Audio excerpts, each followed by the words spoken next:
सीमा, expert trainer eight apply. आज हम MS Excel का मॉड्यूल 1 लेसन 2 का टॉपिक 3 स्टार्ट कर रहे हैं।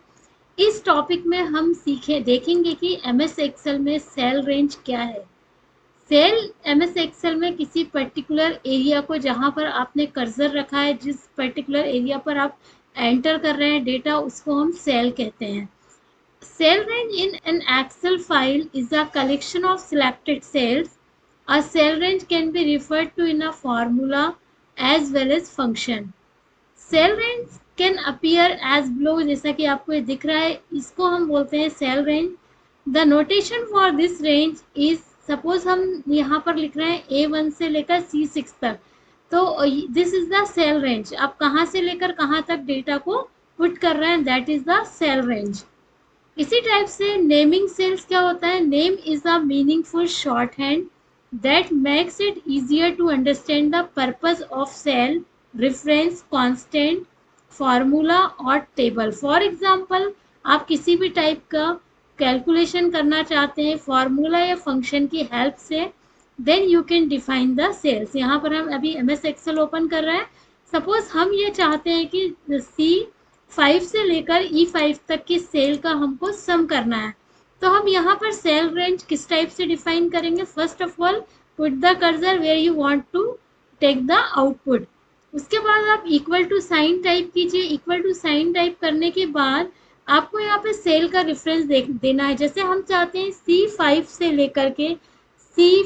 से लेकर E5 तक हमको सम करना है, तो इससे पहली क्लास में हमने फंक्शन पढ़ा था, किस टाइप से हम फंक्शन का यूज़ करके ये वर्क कर सकते हैं। फार्मूले से भी हम इसी टाइप से वर्क कर सकते हैं, C5 plus D5 plus E5। तो देखिए यहाँ पर C5, D5 और E5 का कैलकुलेशन होगा। इसका कैलकुलेशन करने के लिए हम जिस पर्टिकुलर एरिया पर कर्सर को रखते हैं, वहाँ एक ब्लैक पॉइंट दिख रहा है। जब आप इस ब्लैक पॉइंट पर कर्सर को रखेंगे तो प्लस साइन में चेंज हो जाएगा। इसको आप इस टाइप से ड्रैग कर दीजिए। ड्रैग करने से पूरी सेल हमारी कॉपी हो जाती है। जो भी फॉर्मूला या फंक्शन हमने लिखा है वह कॉपी हो जाता है। किसी भी सेल्स को डिफाइन करने के लिए सबसे पहले सेल का नाम देना ज़रूरी है। आफ्टर दैट आप उस पर जो भी वर्क करना चाहते हैं कर सकते हैं। हमारा नेक्स्ट टॉपिक है shortcut keys in MS Excel.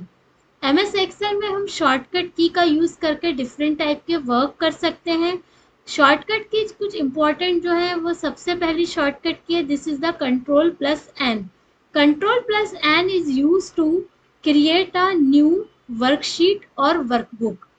The next option is open an existing workbook. Suppose आपने एक नई वर्कशीट क्रिएट करनी है या ओपन करनी है, तो आप क्रिएट करने के लिए Ctrl+N यूज कीजिए। और अगर आप कोई पुरानी पहले से बनी हुई वर्कशीट को ओपन करना चाहते हैं, then you can use the Ctrl+O. Next है Ctrl+S. It is used to save your current workbook or existing workbook. Next है Ctrl+W. Suppose you want to close current workbook, then you can use the Ctrl+W.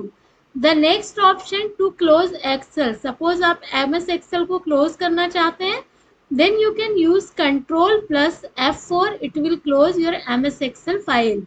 अगर आप चाहते हैं कि आपका cursor down side में page पर आ जाए, तो कंट्रोल के साथ आप पेज डाउन की प्रेस कीजिए। ऐसा करने से कर्सर पेज में डाउन की तरफ आता है। और अगर आप ऊपर की तरफ पेज अप करना चाहते हैं, then you can press the Ctrl+पेज अप। नेक्स्ट ऑप्शन है Alt+A। Alt+A is the shortcut key that is used to open data tab. Next shortcut key है Alt+W। Suppose you want to open the view tab, then you can use Alt+W shortcut key. Next is Alt+M. Suppose you want to open the formula tab, then you can use the Alt+M. तो आज हमने देखा कि किस type से हम MS excel में shortcut की का यूज़ करके बहुत इजीली वर्क कर सकते हैं। नेक्स्ट क्लास में हम लोग कुछ एडवांस टॉपिक कवर करने वाले हैं। आप लोग ज़रूर ज्वाइन कीजिएगा। Thank you.